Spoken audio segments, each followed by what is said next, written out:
আনিস চ্যানেলের পক্ষ থেকে আপনাদের সবাইকে নতুন একটা ভিডিওতে স্বাগতম। আপনারা যারা আমার ভিডিওটি দেখতেছেন, আপনারা যদি সিপিএ ফ্যাকশন আপ করে থাকেন বা সিপিএ ফ্যাকশন আপ সম্পর্কে জানেন বা সিপিএ ফ্যাকশন আপনারা যদি কোর্স করতে চান, তাহলে আজকে ভিডিওটি মূলত হচ্ছে আপনাদের জন্য।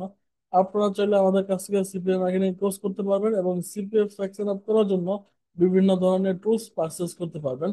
সিপিএ ফ্যাকশন আপের জন্য আমাদের অন্যতম একটি মেইন যে জিনিসটি প্রয়োজন পড়ে সেটা হচ্ছে ইউজার এজেন্ট। আজকে আমি একটা সফটওয়্যার আপনাদের সাথে ডিসকাশন করব বা আপনাদেরকে আমি দেখানোর চেষ্টা করব সিপিএফ ফ্যাক্স এন্ড অ্যাপের জন্য যে ইউজার এজেন্ট লাগে, ইউজার এজেন্ট জেনারেট করা সফটওয়্যার।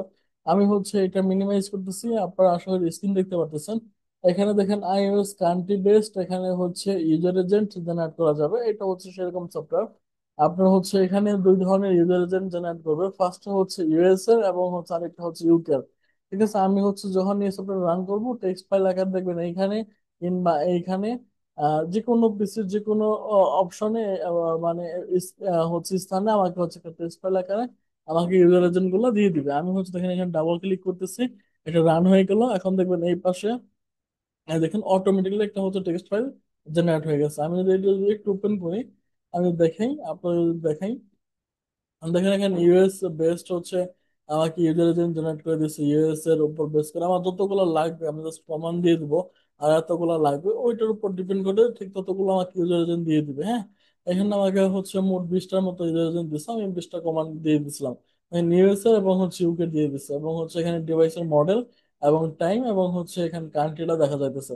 আমি এখন দেখবো এই ইউজার এজেন্ট গুলো সত্যিকার অর্থে আসলে ভালো কিনা, ভ্যালিড কিনা।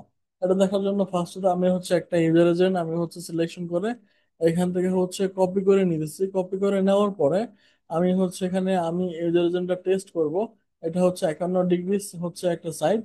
এই সাইটের মধ্যে ইউজার এজেন্ট গুলো ভালো কিনা চেক করা যায়, তো আপনার যে কোনো সাইটের মাধ্যমে যে কোনো টুলস এর মাধ্যমে চেক করতে পারবেন। আমি এখন সাবমিট লেখাতে ক্লিক করে দিতেছি, একটু ওয়েট করবেন, হ্যাঁ রিলোড হয়ে গেল।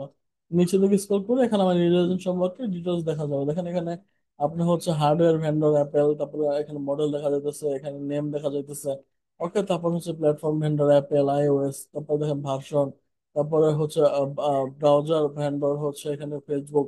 তার মানে আমি নিশ্চিত হয়ে গেলাম আমার এখানে ইউজার এজেন্টটা নিঃসন্দেহে ভালো। এখানে প্রসেসরে ক্লিক করলে দেখেন আরো ইনফরমেশন কিন্তু এখানে চলে আসতেছে। আপনি যদি স্ক্রিনে যদি ক্লিক করেন, দেখেন স্ক্রিনের রেজলিউশন সমস্ত কিছু কিন্তু আমরা দেখতে পাচ্ছি। তার মানে আমি এক কথায় ধরে নিতে পারি এই যে আমার ইউজার এজেন্টটা জেনারেট করলো, এই ইউজার এজেন্টটা নিঃসন্দেহে খুব ভালো একটা ইউজার এজেন্ট। আমি এটাকে যদি আবার কেটে দিয়ে আমি যদি সেকেন্ড একটা ইউজার এজেন্ট যদি একটু দেখি আসলে এই ইউজার এজেন্টটা কেমন। আমি এটাকে সিলেকশন করে এটাকে কপি করতেছি। আমি আবার ক্রোম ব্রাউজারে চলে যেতেছি এবং এখান থেকে আমি ট্রাই করবো দেখার জন্য সাবমিটে ক্লিক করতেছি। লোড হয়ে গেছে, এই দেখেন এখান থেকে কিন্তু সেম ইনফরমেশন গুলো আমি কিন্তু পাই যাচ্ছি। দেখেন এখানে 14 প্রো ম্যাক্স এর জেনারেট করে দিছে। এখানে হার্ডওয়্যার মডেল দেখা যাইতেছে। আমি একটু যদি দেখি প্রসেসর গুলা, হ্যাঁ দেখা যাইতেছে। ওকে, তার মানে এখানে নিঃসন্দেহে এই ইউজার এজেন্ট গুলো কিন্তু ভালো। ওকে, আর সকলে ভালো থাকেন, সুস্থ থাকেন। যে কোনো ধরনের টুলস আপনি যদি পারচেস করতে চান, মেল ভেরিফাই থেকে শুরু করে আপনি এখানে জিপ কোড বেস আপনার ইনফরমেশন কালেকশনের জন্য সমস্ত টুলস আপনার চাইলে আমার কাছে পারচেস করতে পারবেন। আমাদের একটা কম্বো প্যাকেজ আছে, স্বল্প মূল্যে কম্বো প্যাকেজটা আপনি চাইলে পারচেস করতে পারেন। ভালো থাকেন, সুস্থ থাকেন, দেখা হচ্ছে নেক্সট কোনো ভিডিওতে।